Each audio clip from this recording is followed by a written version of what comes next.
Hello everyone. Today we will start the derivation of van der Waal equation.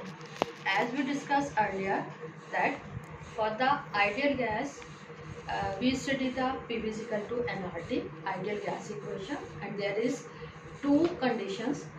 First condition is there is no force of attraction in between the gas molecules, and the second condition that the volume of one gas molecule can be neglected as compared to total volume of the gas.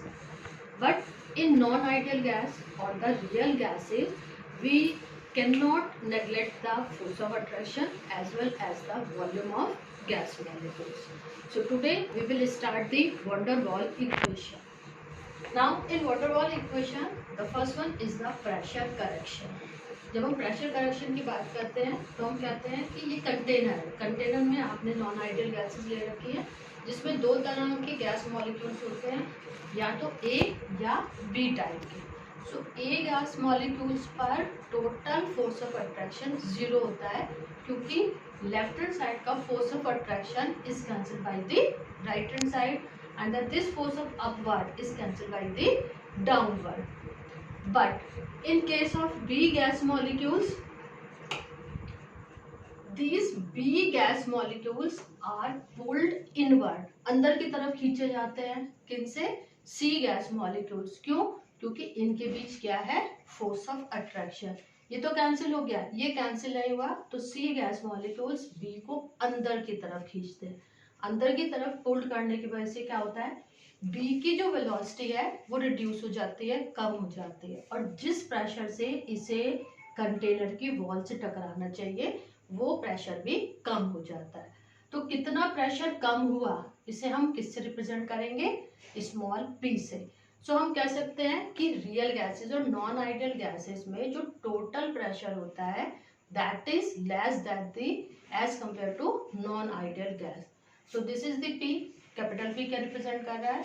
Non ideal gas का pressure P is equal to P ideal minus small p, जिसे हम rearrange कर देते हैं. P ideal is equal to capital P plus small p. This is the first equation. Okay, now this small p कितना pressure reduce हुआ ये किस पर डिपेंड कर रहा है? B और C गैस मॉलिक्यूल्स पर.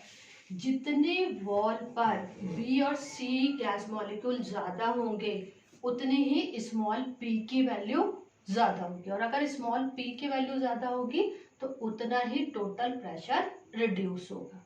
ओके, सो हम कह सकते हैं स्मॉल p किस पर डिपेंड कर रहा है? The concentration of B and concentration of C. Concentration को हम जानते हैं moles per litre, n upon V से रिप्रेजेंट करते हैं. So we can say that is small p is directly proportional to n square upon V square. Proportional हटाएंगे, constant लाएंगे. Now small p is equal to a n square upon V square. This a is known as the van der Waal constant. दो constant आएंगे, a constant pressure correction में, a constant volume correction में. So small p की value first equation में put कर देते हैं. So equation बन जाती है P ideal is equal to capital P plus n square a upon V square. Clear? So एक बार फिर दोबारा कहूंगी, pressure correction is due to the force of attraction in between the gas molecule in case of non ideal gas. जबकि ideal gas में force of attraction 0 होता है, तो इसी वजह से हमें कोई करेक्शन करने की जरूरत नहीं है, हम टोटल प्रेशर P लेकर चलते हैं. Now the next one is the volume correction. Volume correction में हमने 3 डायग्राम शो कर रखे हैं. पहला डायग्राम जो रिप्रेजेंट करता है आइडियल गैस को, और आइडियल गैस की हम कंडीशन बता चुके हैं कि temperature high and pressure low. So high temperature पर गैस मॉलिक्यूल्स कैसे रहते हैं? दूर दूर रहते हैं. दूर दूर रहने से दोनों चीज, एक तो फोर्स ऑफ अट्रैक्शन 0 हो जाता है, दूर दूर रहने से टोटल गैस का वॉल्यूम, आप देख रहे हो पूरे कंटेनर में गैस फैली हुई है, इसलिए हम कह सकते हैं कि गैस का टोटल वॉल्यूम वही होता है जो कंटेनर का वॉल्यूम होता है. Okay, but as compare to non ideal gas condition reverse हो जाती है.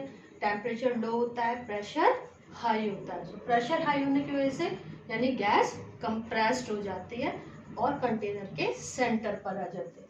अब हम कहेंगे कि गैस का टोटल वॉल्यूम इतना है केवल, जिसे हमने ये सर्किल कर रखा है, केवल इतना रह गया।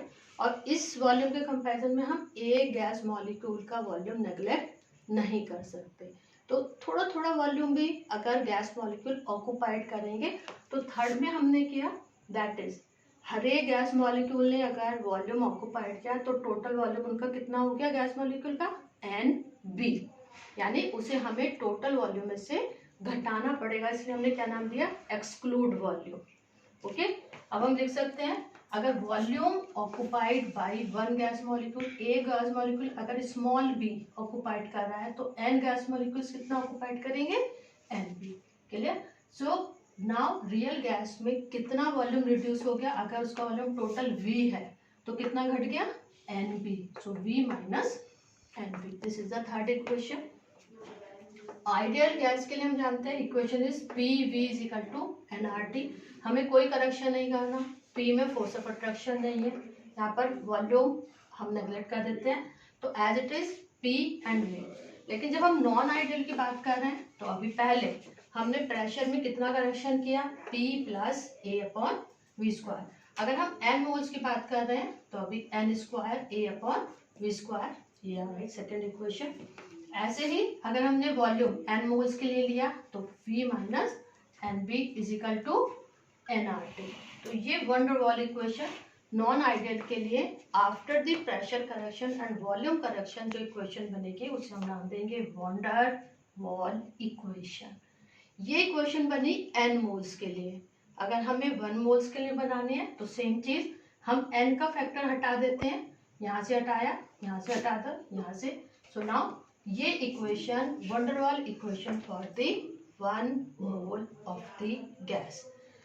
इस इक्वेशन में हमारे दो कांस्टेंट आ रहे हैं, एक स्मॉल a, एक स्मॉल b।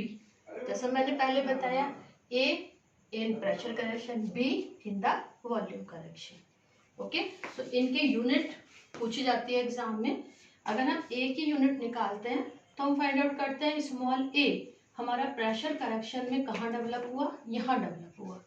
चलिए, तो इसी से हम a की यूनिट निकालेंगे, इसे रीअरेंज करा, a is equal to P V square upon N square. Same, P is the pressure, so atmosphere liter square upon mole square.